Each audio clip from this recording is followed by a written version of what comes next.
The woes of the one district, one factories are not limited to Casa de Europa and Petersfield and Rail Group Limited. There are dozens of such factories across the country that are in the same state as the ones in the central region. Ghana has been importing cylinders for many years. But this huge importation of cylinders should have changed with the establishment of the cylinder manufacturing company located in the Ewutu-Breko district. When we did all the analysis, looking at the benefits that they were giving us, at the end of the day, our cost per unit of the product came even lower than what those who were importing from China were actually getting. So immediately we began our operations and we put our price out. This problem of import substitution, most of the people who were then importing immediately then decided to shift towards us. So at least in our presence immediately killed a problem that this country was actually faced with in the area of cylinder importation. The patronage of the cylinders was huge, but today the company is out of business. Philip Asifua is the CEO of the company. Immediately we began our operations and we put our price out. This problem of import substitution, most of the people who were then importing immediately then decided to shift towards us. So at least in our presence immediately killed a problem that this country was actually faced with in the area of cylinder importation. And so now if you come to our factory, boss, you'll be shocked. We are now getting to almost close to 200,000 cylinders. We cannot send one out because of what these guys are doing. These Chinese, they just came in, took over the market, cut the price down, and probably they are doing this for some time. So they realize that the Ghanaian factories have died down. Once we die down, they will come back. And what that means also is that in the future, 2 years from today, don't be surprised that they will be in charge of cylinder production in this country.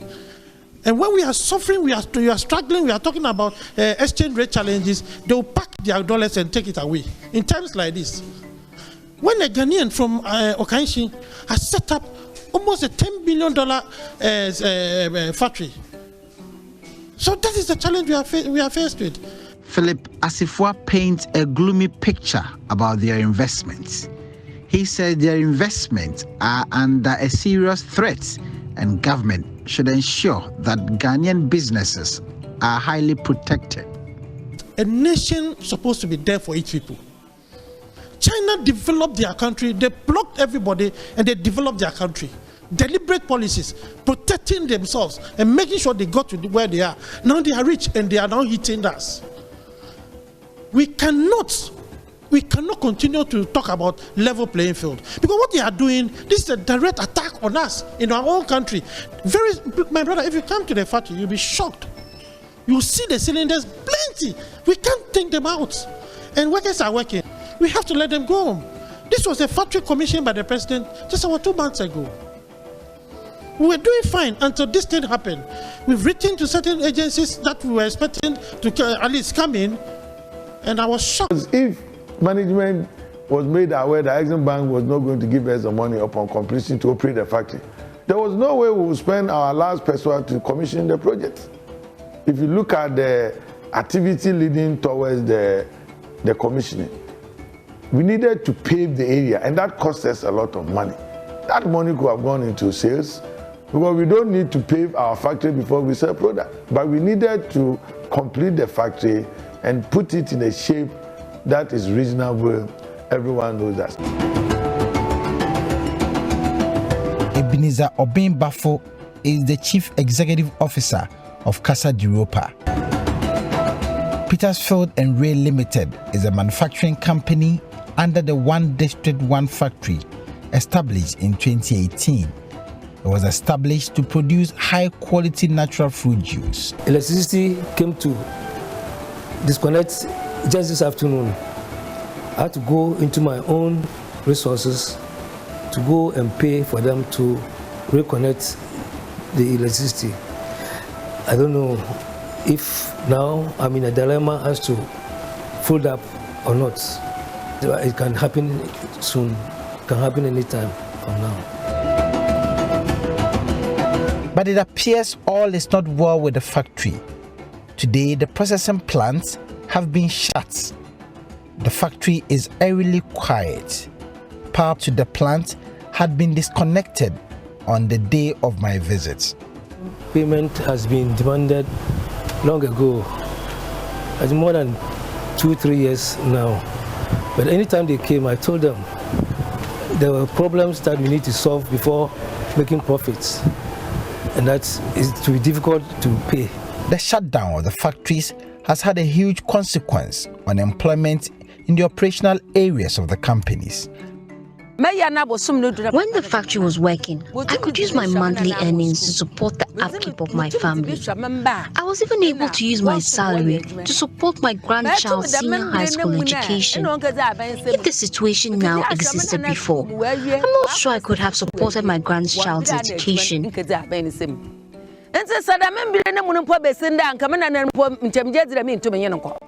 Adwa Nomaba is one of the 130 people who were dismissed by Kasad Europa Company Limited. Today, she has no job. The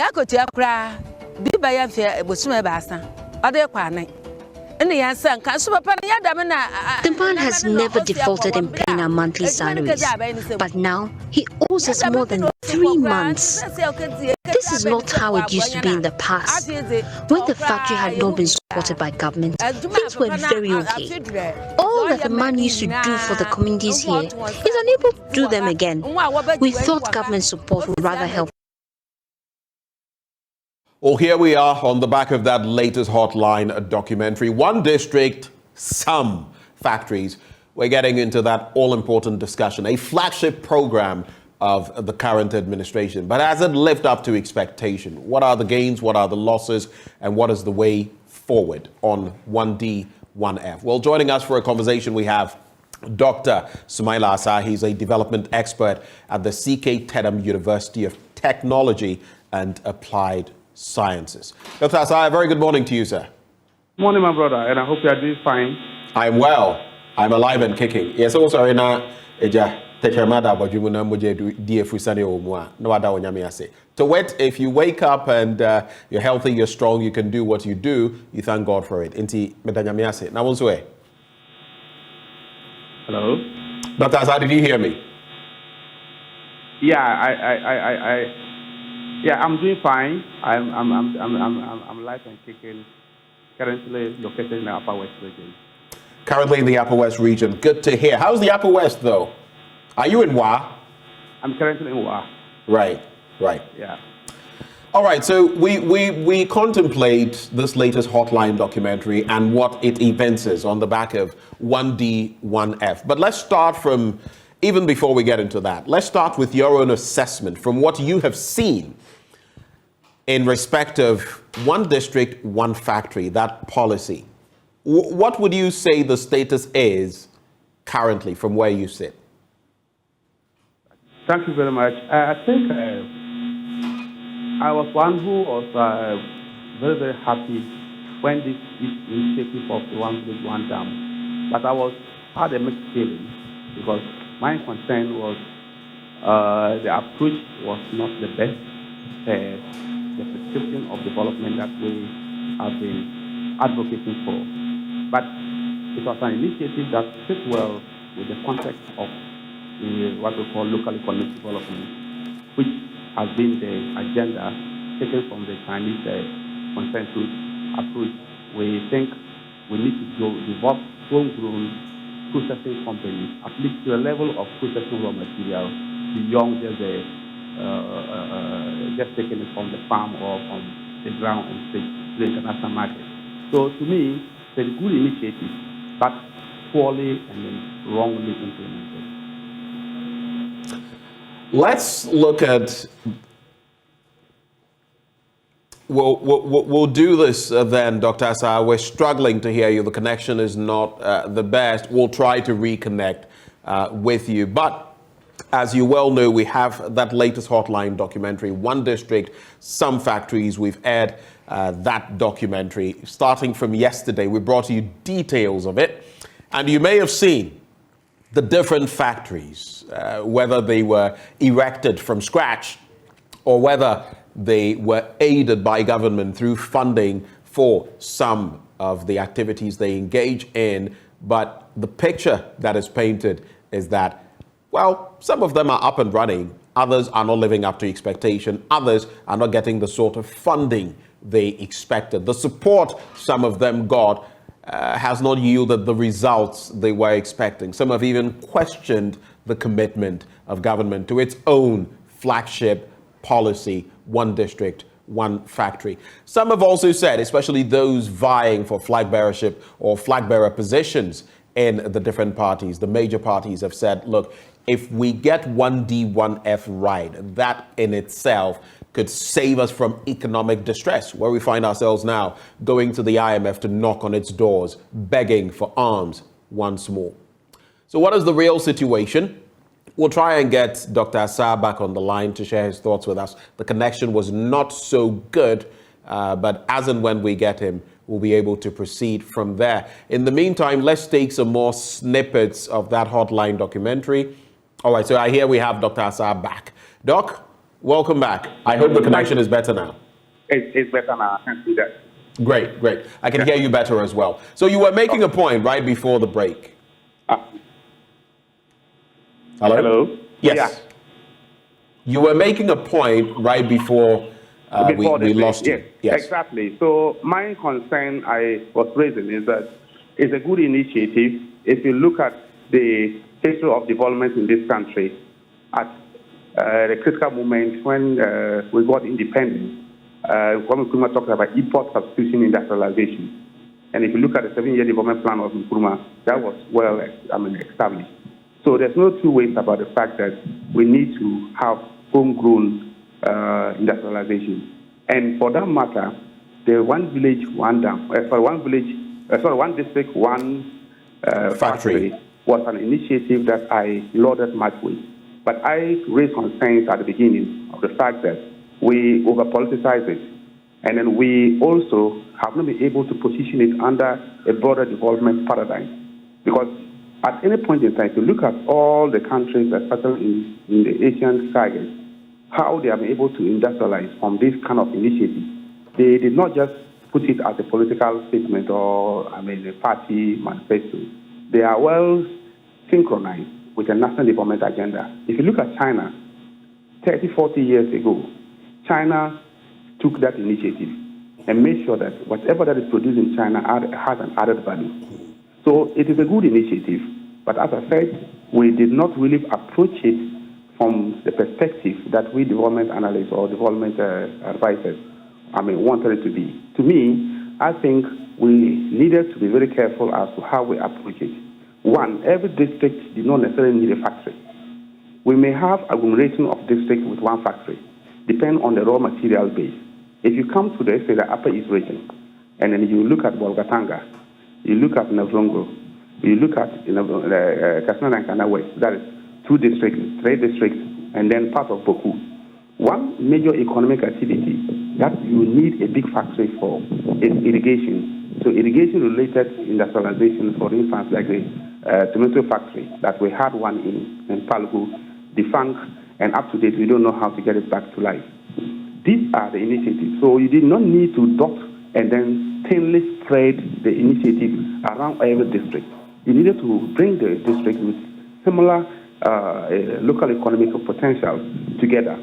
So in that particular case, you have been looking at how do you ensure that we have a giant factory in the Upper East. So I would have thought that way as the approach that will inure to the benefit of the people. But as we speak now, if you go around, and I go around the whole country, as many as I do in every year, and you see a number of them being abandoned. If you look at the capacity of the district assemblies that you are saying you are trying to let them monitor or even provide some level of capacity support to these factories, they do not have it. And so sometimes some of those factories are very infant. They need state support. So we also needed to ensure that we have the affirmative kind of approach. If you have an affirmative approach, and then you have the protection for this. So for instance, Nigeria did something that is very instrumental, and then we need to learn a lesson from. when they banned the importation of milk, they banned the importation of rice. We need to get to that level where the state, as we have now, so the state is saying that they are initiating this whole process for the private sector to take over. But as soon as the private sector take over, immediate or initial cost of production is very high. So you can't compete with products from China and other places where the industries are well established. So with all the cost of import, then the price will still be cheaper against what we produce here. So we need that protection. So that, for instance, tomatoes, you can say that we are not going to import tomatoes to certain amounts. Tomato paste, for instance, and we do use a lot of tomato paste in Ghana. So if, for instance, you want the tunnel irrigation project, the VIA irrigation project that the government of the Netherlands has sunk so much money in terms of support for the irrigation support in Ghana. Now, you would have had this factory producing a lot of tomato paste with assurance that they will be bought. Ghanaians will not be allowed to buy from the cheap produce from other countries. Then if you do that for at least for 10 years, you are sure that these factories will be able to take off them on their own. We have factories that are doing well in Ghana. For instance, look at how many years did it take for us to start producing, other factories to start producing cement. Gassem was the only cement producing company. And look at the level of protection. Even though it's not a Ghanaian company, that's a German company. But look at the way we give you that protection.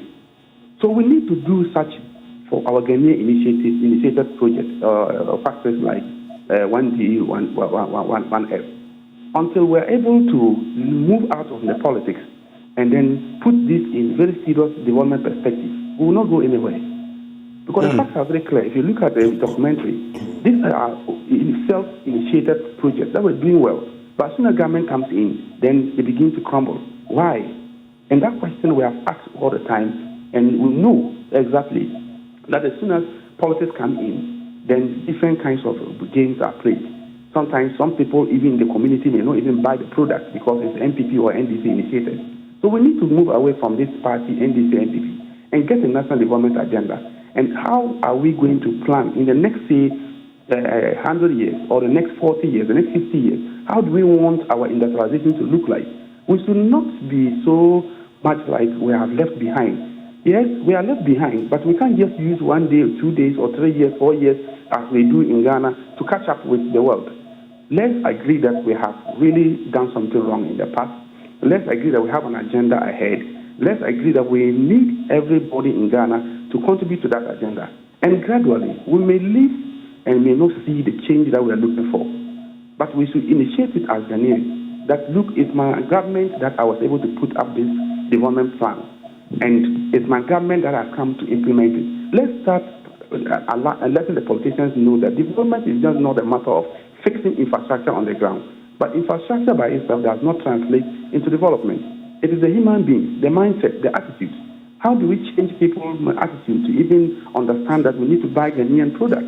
How do we change the attitudes of Ghanaian workers so that they will be able to commit their energy to work for the factories that we are trying to establish? So these are things that we need to really discuss. Put it squarely in the space of university or higher education, and let us have forums to discuss some of these things. At the end of the day, different opinions will come, and then we will try to implement them. Right. In fact, these are very good ideas that we initiate in this country, but we just pick them, just the periphery of it, and then we begin to implement. At the end of the day, we now start implementing before we start thinking. And that is not the best way, and that's why we are really crumbling with these good initiatives. Now, you've spoken at length about, the state of 1D, 1F, but I went to the page, 1d1f.gov.gh, and I see here, for example, talk about that Wale melon factory, the watermelon processing plant. You remember we were told about rice production, I think in Sabelugu, watermelon in Wale. We went there and our checks revealed that not a lot of what was said was the reality. We went and met factories that were not working, some of them abandoned, some of them close to having the structures complete. But of course, when the structures are not complete and the plant is not set up, you cannot produce anything. That would mean that there's a lot of talk. I mean, I heard Mr. President say at the SONA talking about industrialization and 1D1F. On the website, it says 232 projects, 76 companies, 28 new factories, that is greenfields, and 48 existing factories, that is brownfields. But I want us to go to the rationale behind 1D1F. Why did we even start this? According to the page, the one district, one factory, and I'm just going to read so you have a blow-by-blow account of what it was meant to deliver versus what we are seeing. The One District, One Factory initiative is the vision of His Excellency the President Nana Addo Dankwa Akufo-Addo to change the nature of Ghana's economy from one which is dependent on import and export of raw material to one which is focused on manufacturing, value addition, and the export of processed goods. These raw materials are largely found in the districts which would have otherwise gone waste. Think Komenda, for example, and sugarcane. The initiative, as proposed by His Excellency the President, is private sector led. Government creates the necessary conducive environment for the businesses to access funding from financial institutions and other support services from government agencies to establish factories. Ghanaian entrepreneurs will thus own the companies, operate them, and bear all the risks and rewards of the project. But years, many years down, the road, do you feel that the project has achieved, to whatever extent, or maybe let me phrase the question this way, to what extent do you feel we have achieved the ambition, the plan of Mr. President? That's a big question, sir. What I see, as you talked about the Walwale, I visited those projects and I got so disappointed about the level of enthusiasm that was put on them at the initial stage. Yes, I would say largely we have not been able to meet the expectation on that particular initiative. And as I said from the beginning, it is not because the initiative is bad.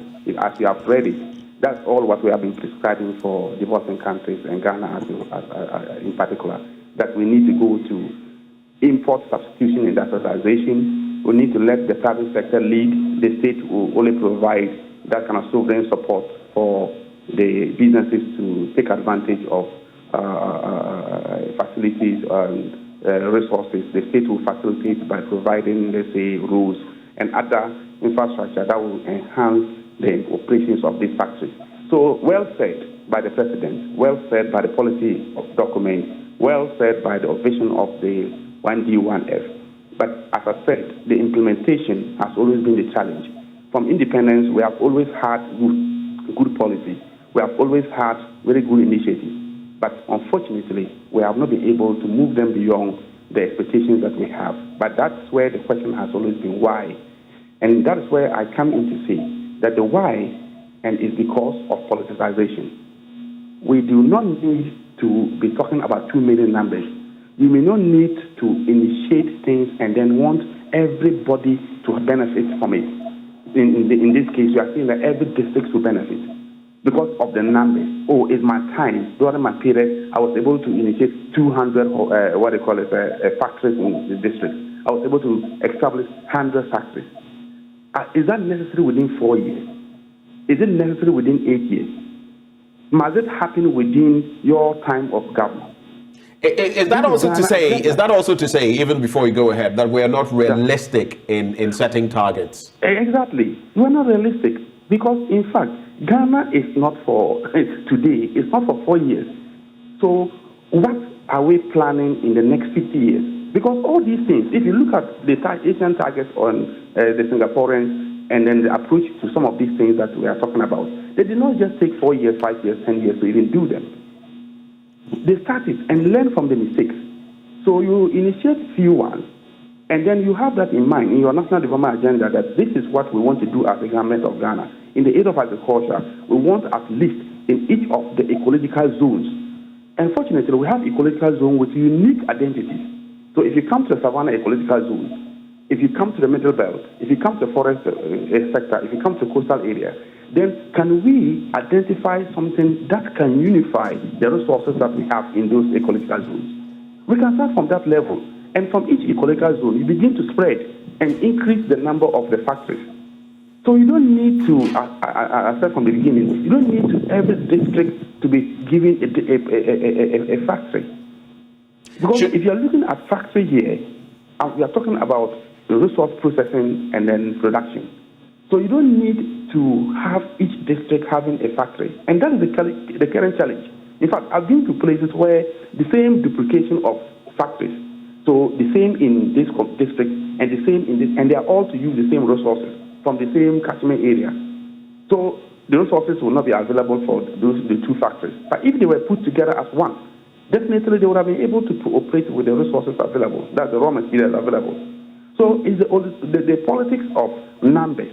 Oh, we have done 20, we have done 30, we have done 40, we have done 50. And we like mentioning numbers as if numbers by themselves will translate into development. No.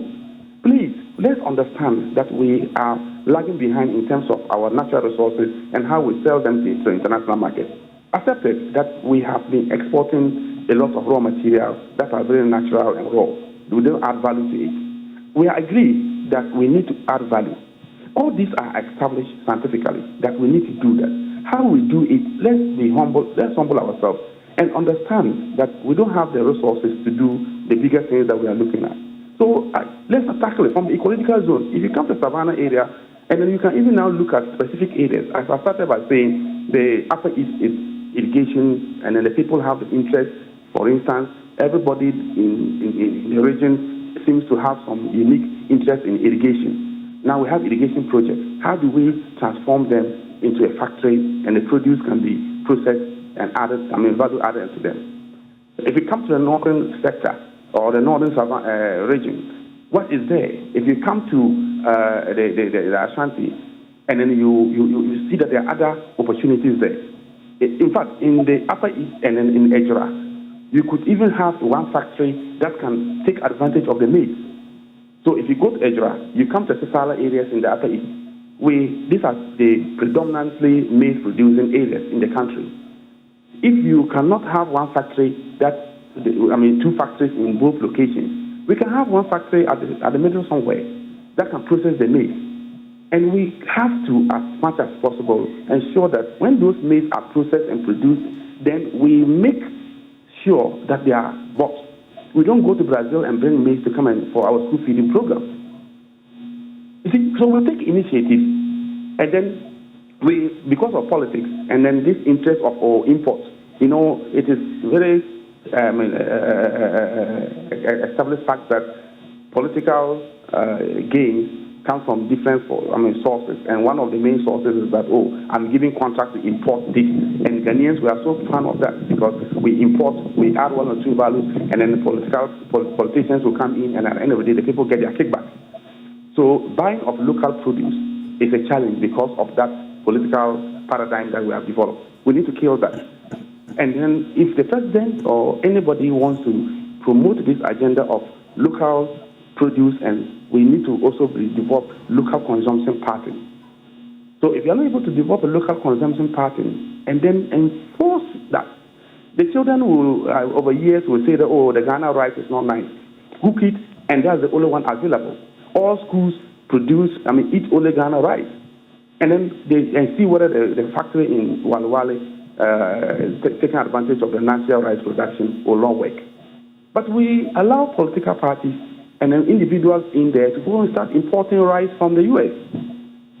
So, are you saying necessarily that we should follow the Nigerian example and ban, for example, rice imports? I do know that Mr. President has spoken about import substitution, but exactly. How quickly, and how aggressively can we go that way or down that road? How should we do it, basically? We can't just ban, because now we don't have the capacity to produce enough. We can't instantly produce to be able to feed the whole nation. But you can do the quota system. So you can say we know the total amount of rice imported into this country. We can say we only import, say, 40%. And this is where we need to put our brains and our research institution into action. Because there are a lot of people have written about the volume of rice coming into Ghana. Those scientific evidence, we need to put them into practice to know that, okay, we can comfortably supply 40% of rice locally. Therefore, we are only importing 60%. If we do that, and then we even need to know what type of rice we need to produce and then import. And then we need to even take initiatives. To be frank with you, if you go to Burkina Faso, in 1998, when Burkina Faso went to the World Bank looking for money to construct the Bagre Dam, one of the main objectives was to reduce rice importation to Burkina Faso by 35%. And they stayed with it. You know what they did? They realized that much of their rice they were importing from Taiwan. So they brought Taiwanese companies to come and establish milling factories. So the major milling factory in Burkina Faso was a factory with support from Taiwan. So they are milling the rice with the quality that the people definitely will like, and then the local people are producing the rice from the dam and other catchment areas. And as we speak today, if you go there, that model is working. It's working, and it's very clear that you can get that rice, very well locally produced rice in Burkina Faso, and they are boasting of it. And you go to hotels and you see that it's been the main source of rice. I'm not just speculating. I was in Ouagadougou at the early part of the year, for a while, and you can attest to that fact. So you need to take that affirmative action. But we take the initiative, very, very lovely, very, very laudable, and everybody who hears about it will say, wow, this is good. But when it comes to the implementation, we allow some basic things to just affecting our implementation. Control of imports. I'm wholly in agreement with you. People would often say it's become a joke in our country that we have the best policies, the best laws, but implementation turn out to be the worst you can find anywhere. It's quite an interesting, paradox. But another goal of this entire enterprise was to create massive employment, particularly for the youth, 1D, 1F. Exactly. Of course, if the factories are not up and running, no jobs will be created. And if no jobs are created, the teeming unemployed youth will still remain unemployed by and large, because the opportunities in this country, as we know them in terms of the economic situation, among others, not many people are employing. But how do we re-energize 1D, 1F, especially as the consequence is not creating jobs, which we must, move away from as quickly as possible? How do we re-energize 1D, 1F? What will it take? For example, if I asked you between now and 2024, when this administration's tenure ends, and we don't know whether they'll get the nod to renew, but when that time comes, how much change can they realistically bring to bear on 1D, 1F? Yeah, so to me, I think that we have to accept in the first place that we have failed, and I think that's where we have always... We have to accept we have failed. 1D, 1F has failed. Yeah, exactly. So, yes, it shouldn't be so proud that to say that we don't fail. I mean, after all, if you look at the German model, they will tell you that, look, we agree that we lost the Second World War, and then we lost it. So we need to reorganize ourselves and start again. So we need to come to that realization that we have failed. And that is the starting point. Now, when we accept that we have failed, all these initiatives are good. They are establishments that are existing. We need to reorganize them and see how we can refocus. For instance, if you come to, let's say, the Upper East, we have a few number of factories that have been put here. So if you go to the Ejura area, I saw a number of maize and rice processing factories under 1D, 1F. If you go to the Amansia areas, I saw a number of them in the Ashanti region. Then we need to come to a point where we will put this in a very serious perspective. For instance, let us use the university. If you go across the world, initiatives like this will leave them into the hands of the country thinkers. It's not by mistake that we spend so much money on higher education, but we are not taking advantage of higher education. For instance, government is spending so much in the establishment of universities. What task has government given to the universities in relation to specific things like this? KN University, very good agriculture university. My university, very good agriculture department and faculties. What can we do? So as a country, we are spending so much in payment salary. I'm a university and a researcher. Likewise, my colleagues in Legon and other places. What can we do with the brains Because if you accept that knowledge is the way forward for every development to take place, and you have established knowledge hubs like universities, can we come in? Because as we speak, we have to look at case-by-case basis and identify each of the ecological zones. Why are the factors not working? There will definitely be very scientific reasons behind this. Let's humble ourselves. In fact, we have so much brains in terms of this in this country that we are not using. So please, my approach would be, let's humble ourselves, throw it back to the brains of your country and say, what do we do? Then from that point, we can position it into a national development agenda, something that we have been checking out. We have been, in fact, somebody said that our inability to have a national development agenda is just a way to justify why we can never develop. So we need to get to that level of having a plan and then a strategy. How do we? And in this case, we will not have a very over-ambitious plans that we need to do this in 4 years. So the next government coming should not think that you come and then within the matter of 4 years or 8 years you can do it. So then how do we move forward in the next 50 years? And then have that in mind that the change. I would ask you, Dr. Asah, on that point, the issue of continuity becomes a problem because of the change in tenure. So the development plans, is that where we ought to be looking at? Should we have development plans binding political parties? Is that the way to go? People have proposed that, but it's not working because, like we've seen, abandoned projects everywhere. Administration A comes, does this, it doesn't finish. Administration B comes and leaves it hanging. That has been our perennial problem. In fact, I will not hesitate to bring that proposal when there's a space for constitutional review. If there's a constitutional review, and I've said it over and over, and my colleagues and people in academia and in research and in advisory service have always said that, look, let's review the Constitution and bring this as our major input. If we are able to say that Ghana will always have a, say, 20 years, 50 years development plan, and every political party and manifesto must fish from that particular plan and indicate how they can get us faster to the paradise or to the promised land. So your agenda in your political party manifesto is not to come and then start telling us things that are completed out of our plan as a country.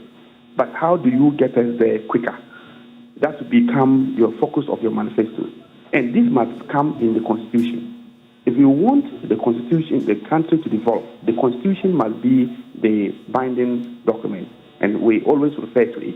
So to me, I call for the Constitutional review, and as soon as that comes, we should ensure that National Development Plan is one of the key things that we should sit, dialogue, and decide how we capture that in the Constitution, such that any political party that comes to power will know that this is the agenda. Development in continuity will be one of the key things in that particular constitutional review, that no party should come to power and then abandon projects and then award new projects. Yes, as we speak now, that is the avenue for making money in politics. So we have to fight hard as citizens, because the politicians will not be interested in this agenda of continuity. Because they come, they award new contracts, and then the usual kickbacks come in. We can't run away from that fact. Right. And we all know it. So these are the avenues that we need to plug. And then the Constitution review will be the basis for doing this. And then that's the other point that we can hold anybody accountable and then refer him to the Constitution to say that, look, the Constitution says we want to have 1, 2, 3. And in that particular case, we will be able to identify each unique areas of this country. And then the plan will outline how we get it done. At the regional level, we can do that.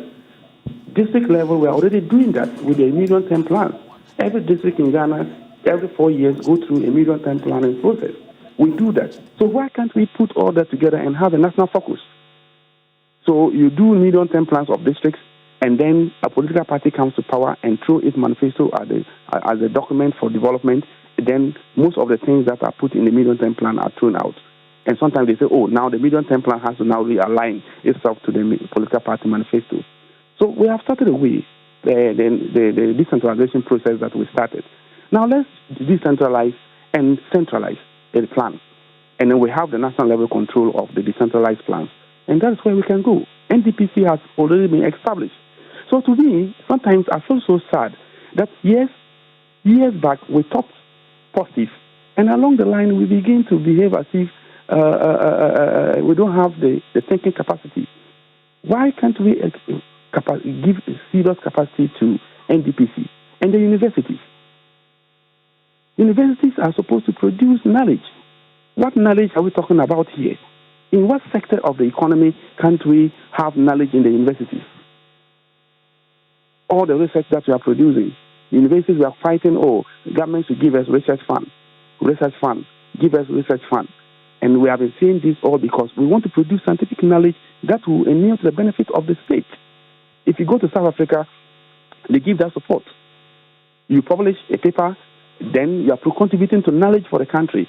That paper that you are producing is to generate some knowledge, and that knowledge is necessary for the development of the country. And the country recognizes that and give you something small to support your next agenda.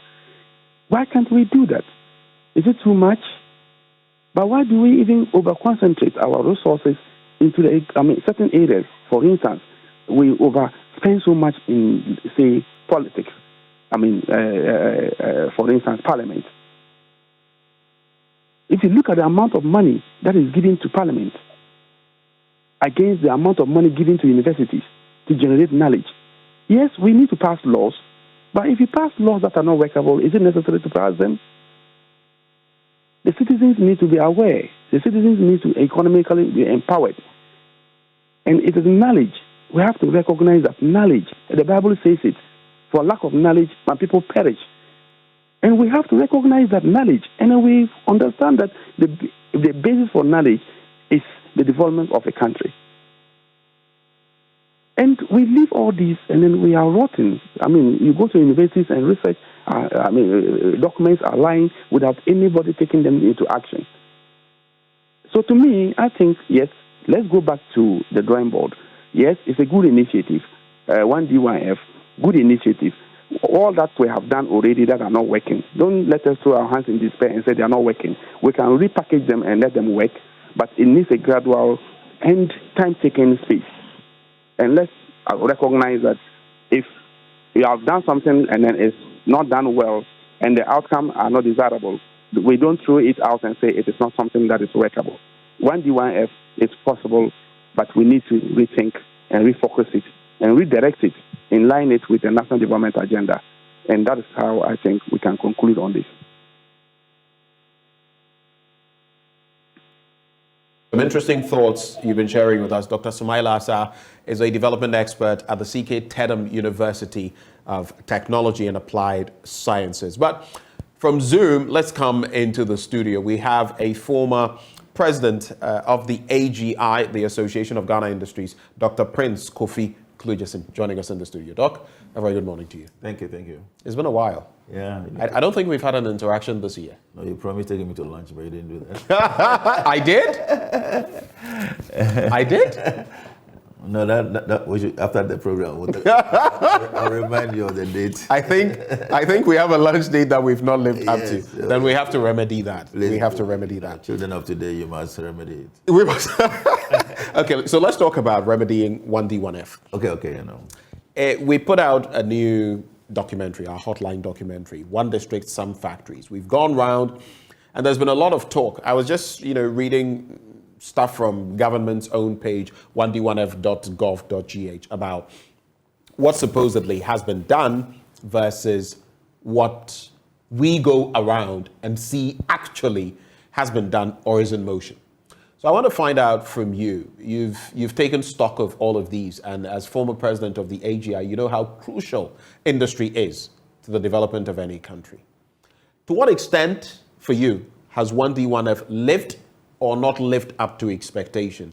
And if it turns out to be the latter, how do we mend the trend? Thank you very much.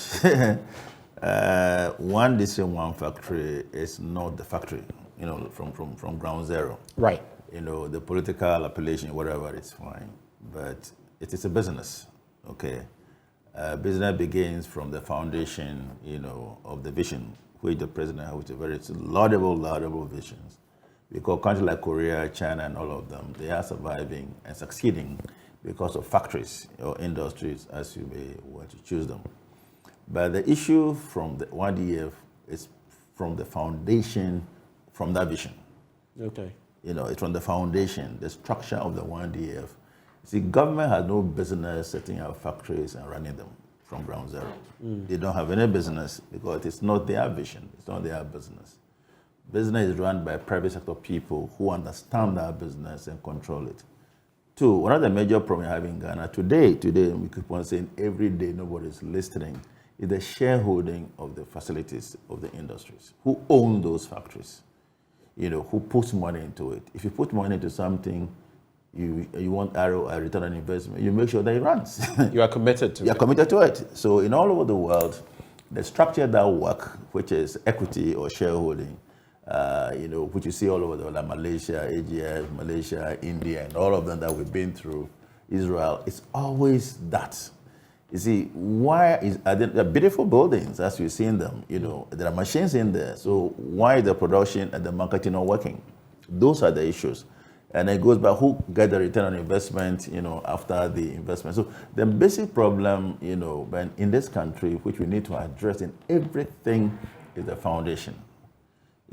Factories are factories. They are big factories, when you go around. I see many of them every day.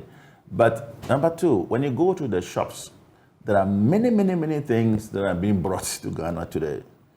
Those are things that are manufactured in other factories and imported into our country. So market is key.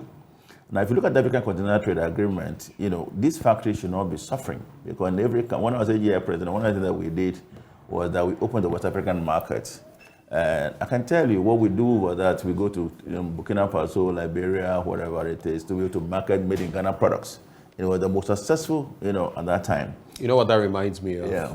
Is it Panafest? Also? Yes, Panafest. Remember the trade fair? Yes. And those days when you would have a lot of these. I brought AT&T. All of that stopped, and that is part of the woes we are facing. The market is so big. One of the most interesting things that I treasure myself and I was very happy about is one of the trip we did to Burkina Faso, to be able to, allay made in Ghana products. We got a lot of goods, plastic, Coca-Cola, and all of them.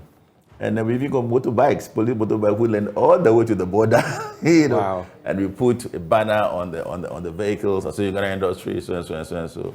When we arrived at the border of Burkina Faso, it was so interesting that they opened the floodgate, and within half an hour, Apiamenka sold 4 containers of the Apiamenka products, the Pinot soup.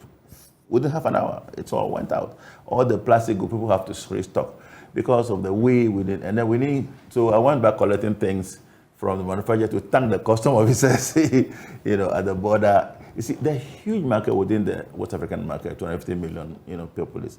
The why we need to find out. Is it a factory to be able to produce, to sell and make money? Or is it a party to be able to do political party when they're out of power, whatever it is? Those are the issues which sometimes I don't buy all my life. You see, look, we always have problems, but we must always retool to go for them. You see, the factories are there. The president has a great vision, but who is implementing and seeing the vision of that factory? When you look at, and I was just again looking at the purpose of 1D, 1F, the president's brainchild, we're told when you go to 1d1f.gov.gh, it was supposed to help mitigate the situation of importing so much and also exporting our products in raw form without much processing, and also to create employment. You spoke about the fact that these must largely be done in consonance with the private sector. In other words, unleash the private sector, but you give them the backing that they need, which is what the project is all about anyway. In some instances, so you would know that in some instances, we have set up some factories from scratch. But in many instances, it has been already extant factories that have been aided.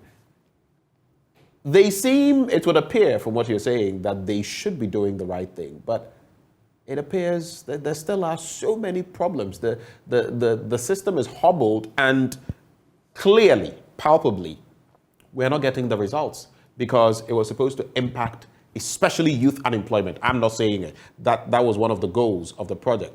Have we seen that? It was supposed to create a situation where we import less and export more, and not just in raw form. Are we seeing that? Those are the questions. So if they are speaking the same language that you are speaking, why are we not getting the results? Ben, if you want to start a business and the government say come and collect money, and by the structure of the one D1, the government is not taking equity or shareholding in the company. Right. Government is giving money or loans to companies back to the Ghana Exim or the facilities.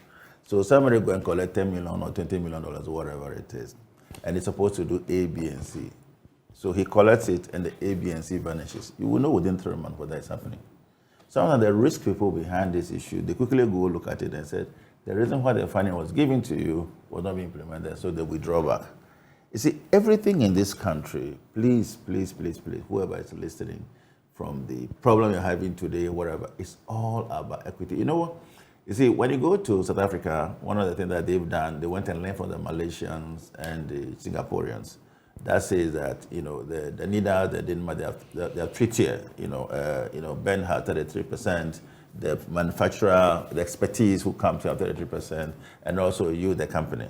And Malaysia had a problem addressing the politics. After 5 years, you should bring the expertise and then build the factory capacity to a certain standard, run it very well, and then you exit and you establish another one. It's a learning process.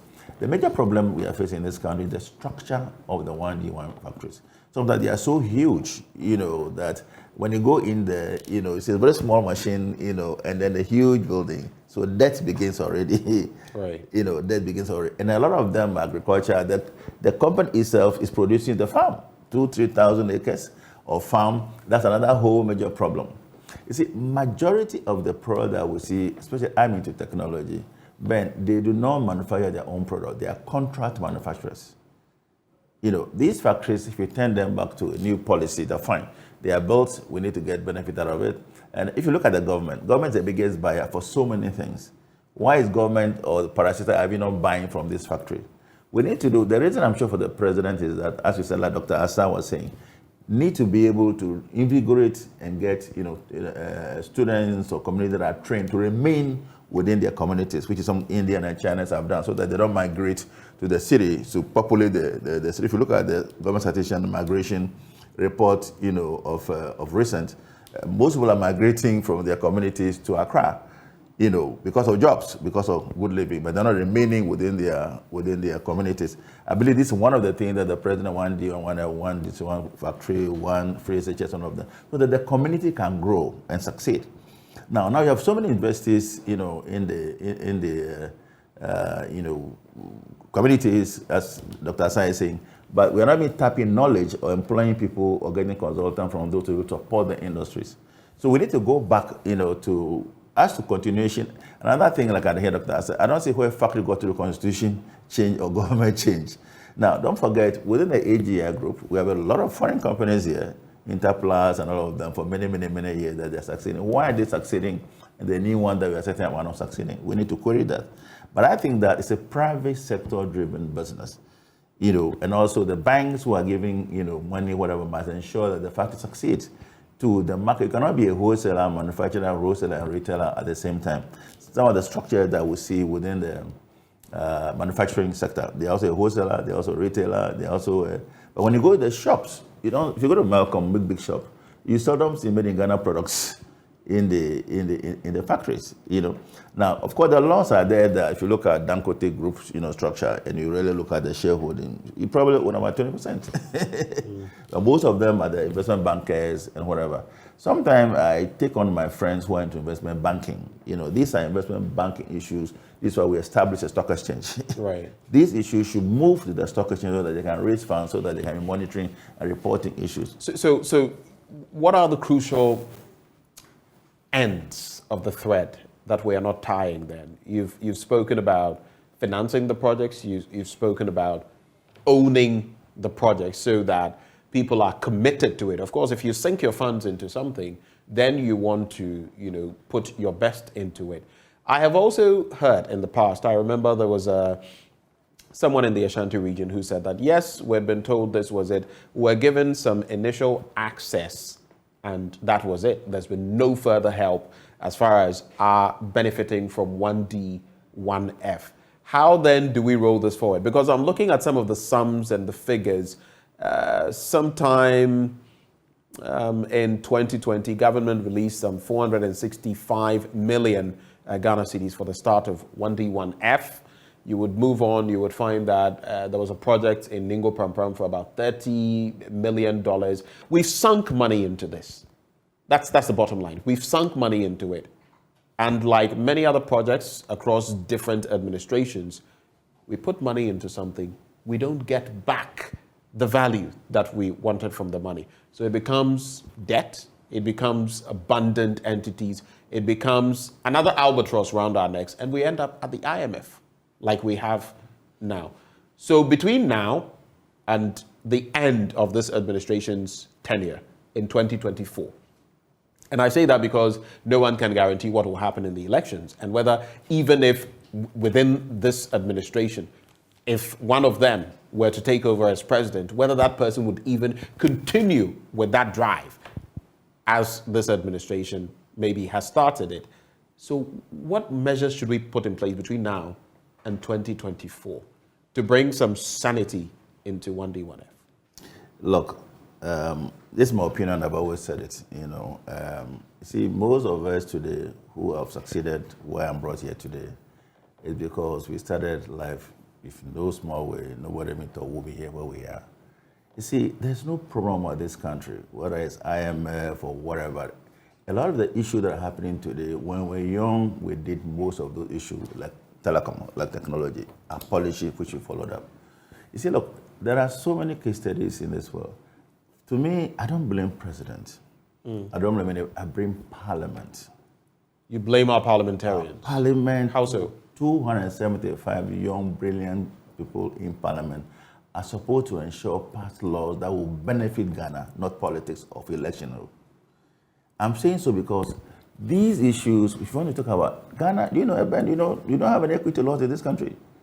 We don't have what? Equity law, which says that, GMPC, they own about 7% or 9% of our gold, our oil, even the state does not have it.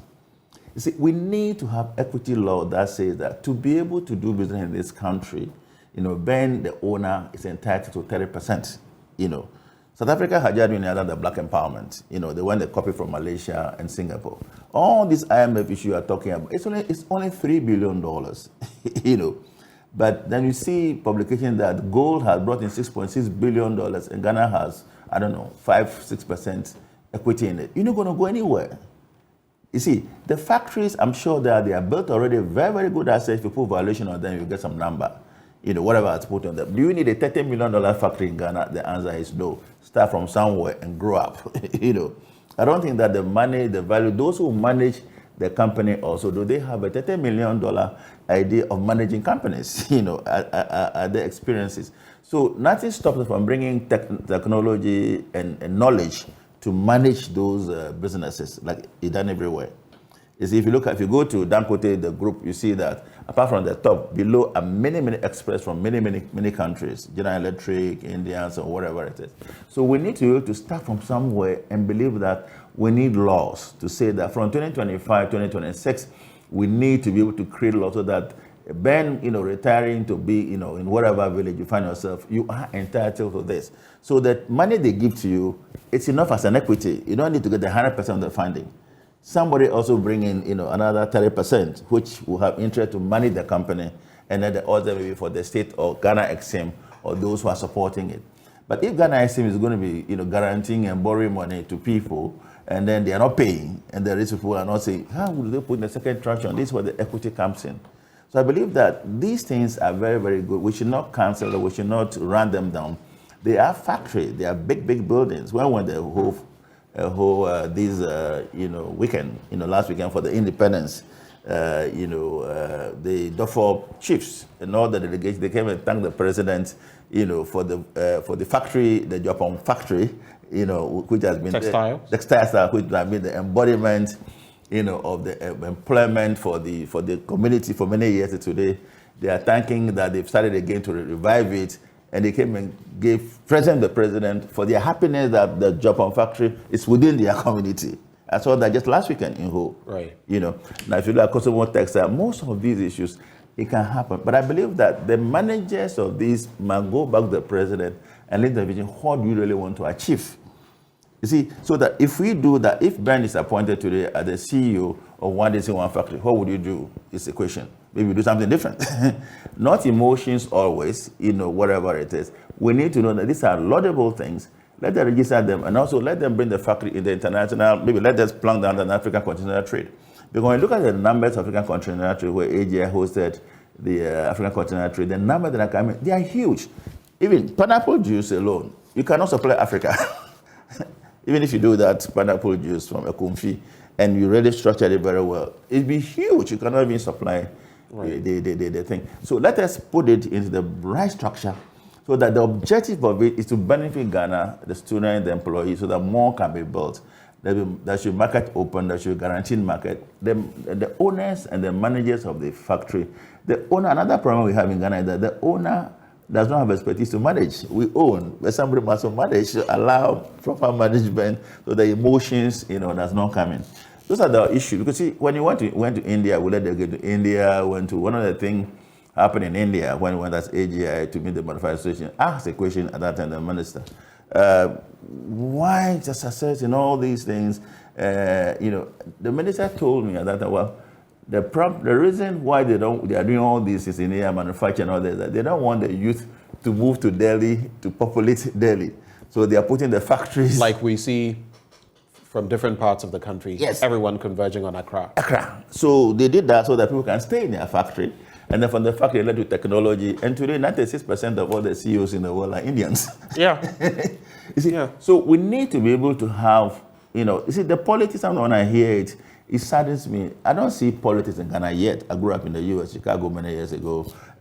See, everybody in parliament, in politics, they are friends, they are classmates, they want secondary school, they want the same universities. So I really don't see what the political color is worrying us. It makes no real sense. But let me ask you this, and some may, I don't want you to take this wrongly. Is 1D1F still viable? Maybe in its current form, is it still viable? And should we cut our losses? Because as business people, you know that if you invest your money, like the Warren Buffetts and others would do, it's an investment. They did that with BYD, the electric car manufacturer. Fortunately, that business has made profits beyond imagination.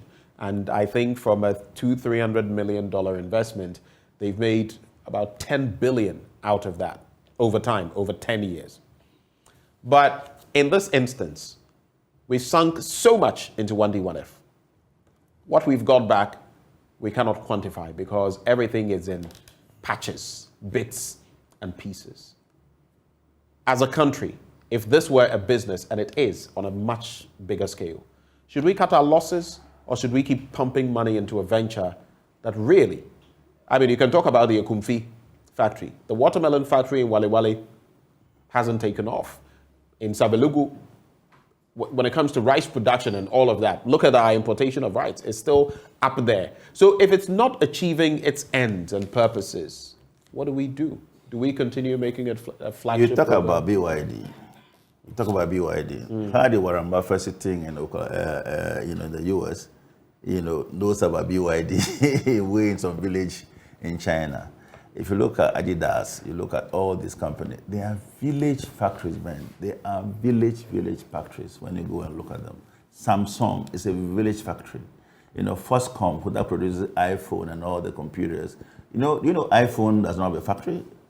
Do you know that Dell and Samsung don't have factories? You mean Apple? They don't have factories. But they do have factories across the world. They have contract manufacturers. That's the point I'm making. In China, I remember the Irish issue. Yes, so they may not necessarily produce out of, but they have outlets. So BYD or the jobs, they went there and invested in that company, which I'm talking about the laws. So if these laws are passed, and a BOID, Warren Buffett, those are investment bank knows that when I come to Ghana, like South Africa has done with the black empowerment, black empowerment owns MTN and all those issues because of that structure. And they know that if you come to Ghana, they don't come here, they send money.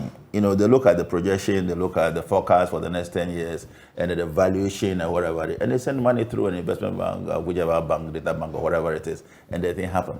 We need to go back to the drawing table. It's not working. Let us learn. Let's get a delegation to go to China, Malaysia, and Singapore, like everybody does, and then learn how is this happening. You see, the most important thing is that, NDC in power, so I own the factory, NPP come, as a policy. I don't think we need to be talking those languages right now. The benefit of the country to surpass, whatever our interest is. I've been in this kind for many, I've seen so many. I say we manage, look, when we do conferences, most of the, if you look at the community we see today, the foreigners, in this country, who owns in about 25,000. They own about 75% of the economy. Why is it working? It's all, most of them also borrow money from Ghana, Right. But use the different, instead of getting cash, they get LCs for 3 years, standby LCs, and all, but we take cash. So I think the formation of the issue, Parliament, I think, should spend time, I keep on saying every day, to be able to come up with what is it that is not working. What are the foreigners want to do? What are the Morgan Stanley and those companies want to do to feel the country have a lot of cash so that we can borrow to other people to resolve all the 3 billion. The factory, when you put all of them together, Ben, and you put the valuation, this huge, if you put all the 104, whatever the claim they will, the valuation of the building, the site, the land, you have a lot of value from them. We are looking at what's not coming out of it. We talk about the sugar factory in the Commander and all those politics, the money that goes through them. So we need to go back to how factories are run. President says that I want to be able to do this to be able to employ people and empower the communities. Let's go back to that drawing board. Okay, so is he achieving? Why is he not achieving it? Who are the owners of the current? Should we buy them out? Those who own the current businesses, if they're not performing, let's buy them out, and then bring others who can push it. Are there any barriers politically that cannot be done? Let's remove those barriers. Because you're not going to break down the factories, they are there. You see, so when you travel this whole country, you see them every day. But I think that the idea, and there is people when they come in, and they realize that they think you're not limited to objective. And people, look, it's not an easy thing to run a factory and also have about 2,000-3,000 acres of farm, Ben, to produce and feed that. Right. I mean, different facets of the chain. It will be difficult. Yes. You can be specific. You can focus on one end. Yes. And perfect that. Yes.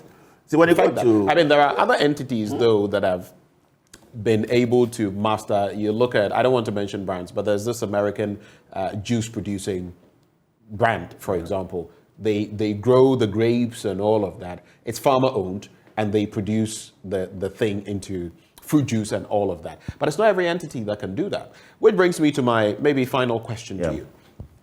Agriculture. Mm-hmm. We have heard a lot of those who are, and it's interesting because while we talk about 1D, 1F, which this administration touted, those who are hoping to take over are also talking agric. We've heard Dr. Akoto, Ifri Akoto mention the former agric minister. We've heard this morning I engaged Kojo Poku, an energy analyst who also wants to be flag bearer of the MPP. Everyone is talking agric. Yet somehow, when we're in power, we don't know how to harness the power, raw power of agriculture. How does that feed into the 1D, 1F project? And how can we basically maximize the potential of agriculture when it comes to 1D, 1F? That will be my final question to you. Ben, many years ago, I used to have the biggest farm in Ghana, as a young person. What were you farming? Mankwaje, pineapples on the Mankwaje farms and all of that. We tried it, we did it. Look, what is agriculture? Agriculture is a farm. You can call this professorial thing of agriculture, whatever it is. It's a farm. Those who succeed in farming are those who are in the villages and do farming on a yearly basis. See, if you want to go to farm, there must be markets, there must be structures. You see, look, the reason why I was agriculture, I had the Minister of Agriculture from my friend saying 1,000, so 1 million benefited from it. So if they benefited from it, where is the output? Right.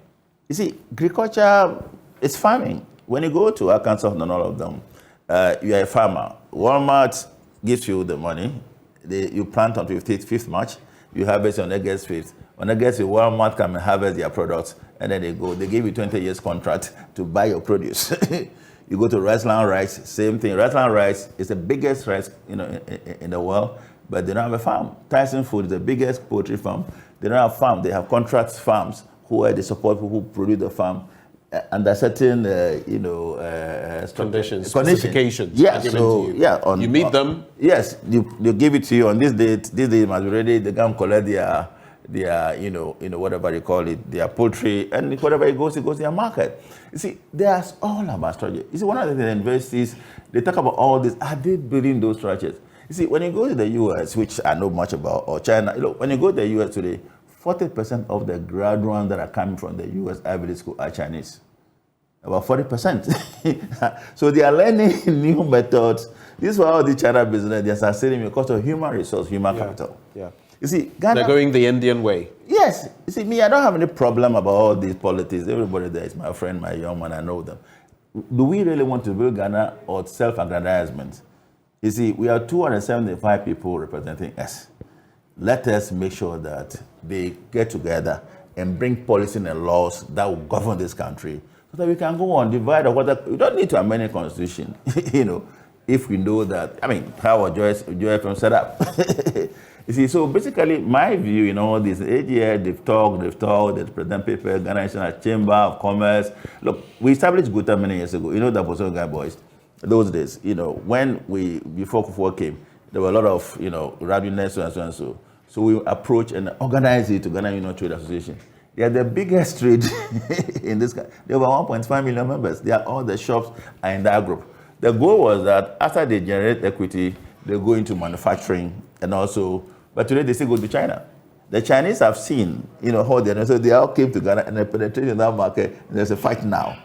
So we need, seriously, anywhere you go, it's Congress or wherever they talk about, I don't think we need to be blaming the presidents. Seriously, I don't think we need to be blaming the president. We need to go back to our parliament and hold them responsible and accountable for what is not going right in Ghana. Why do we need to go and borrow $3 billion? Why do we need to do this? Why do we need to do it? There are brilliant guys in there. I can give you names in that parliament there who are sharp guys who can do so many things. But parliament doesn't execute when it comes to these factories. It's the executive. No. It's the brainchild of the executive. Yes, and they make the laws. They will facilitate the process, but they don't execute. It is the executive that executes. Also pretend execution is in a parliament. They have a watchdog role. You see, we are belittling the role. Way, but we are belittling the role of parliament. And also, let's face it, Doc. Yeah. In reality, even parliamentarians have come into the studio and made mention of it. In reality, we know that the executive is overweening. It superimposes over Parliament. So, in reality, they may not be the rubber stamp that we have said in the past, but their powers are growing. Limited. Have grown. Many people are growing. So, who is the executive in this context? About the president? President is only one person. The president, his vice, the ministers. So, you have executive, the judiciary, the parliament, and the president. That makes the executive, as far as we know about the constitution. Is it not? You see, so stop talking about the president. I'm a visionary. I said I'll build this. But I made mention of the executive, not the president. Yeah, so the executive includes parliament, where we are represented. 275 countries. This year we are there at the parliament. They make sure things happen. They hold the president accountable. They hold the executive accountable. They are a different arm of government. And the reality I'm trying to paint is that, look, the executive, as far as we've noted in this Fourth Republic, Parliament may hold the purse strings, but it is the executive that runs the country as we know it. President. And with a lot of these policies, especially for a party that is not in power, you can have your say, but the executive will have its way. Is it my problem? That is the issue. See, look, Ben, you are young people coming up. Let's learn from other jurisdictions. We see we have parliament in China, parliament in Korea, parliament in Singapore. They have their own style. Why should they have a style? We're governed by the British, Malaysia, China, and India, and all of them. Same constitution. Why is it different here? Why should you be, I'm in this party or in this party, so we cannot even drink coffee and tea? Because we'll take a look at it. See, we need to go back. If you want to build this country, please, let's get the young people empowered. And they can only be empowered that if there's a problem of money, they go. Look, there's a young lady that is sponsored in the US, in New Jersey. She's come to Ghana. The mother she went to Harvard, she had an MBA, and then I've been mentoring her. The mother makes these groundnut and corn, whatever. A Broden Cartier. A Broden Cartier. So she started in the US. She just got $1 million for New Jersey SBA, Small Business Administration. $1 million. For a Broden Cartier? Yes, Broden Cartier. She bring it from, I think, Abukobi. She got $1 million. She got into Walmart. She got into, all the big shops. She still works at the state education in New Jersey. You see, there are a lot. So the potential is there. I have my sister, when you go to Hartford, there's a Ghanaian one that's a huge shop there. She buys everything from. There's a lot of potentials. Well, we have the potential, but how to harness it is the key. The issue. Thank you so much, Dr. Klugerson, for having joined the conversation. Dr. Prince Kofi Klugerson is a former president of the Association of Ghana Industries. But we have a whole lot coming your way. We actually are going to be bringing you a discourse with the Ghana Chamber of Telecommunications after we hit you with our citizens microphone. We also have conversations with some entities that will be joining us this morning. The Alliance for Women in Media will be joining us for a conversation together with that school celebrating its 60th anniversary. I'm talking about the Tema Parents Association. All of that is coming up on the AM show. But before I get into that, the Chartered Institute of Marketing Ghana, in commemoration of World Consumer Rights Day, is organizing a breakfast panel discussion tomorrow at the Coconut Grove Hotel at 8 a.m. The discussion seeks to raise the awareness of consumer rights and highlight the rights from the perspective of FMCG telecommunications and the healthcare industry. What more do you know? Scheduled speakers are Kwame Riafe of Wilma Africa Limited, Theodore Albright, the Family Office Africa, Agnes MFA, a site of the Nyaho Medical Center, and Reverend Jansa Lutrot of Brickfield Law Partners. The discussion will be live on JoyNews and on social media, and we bid you to watch this space. We take a breather, and Bernice Abubedo Lanza, my colleague, will be returning with more on the AM show. Do stay.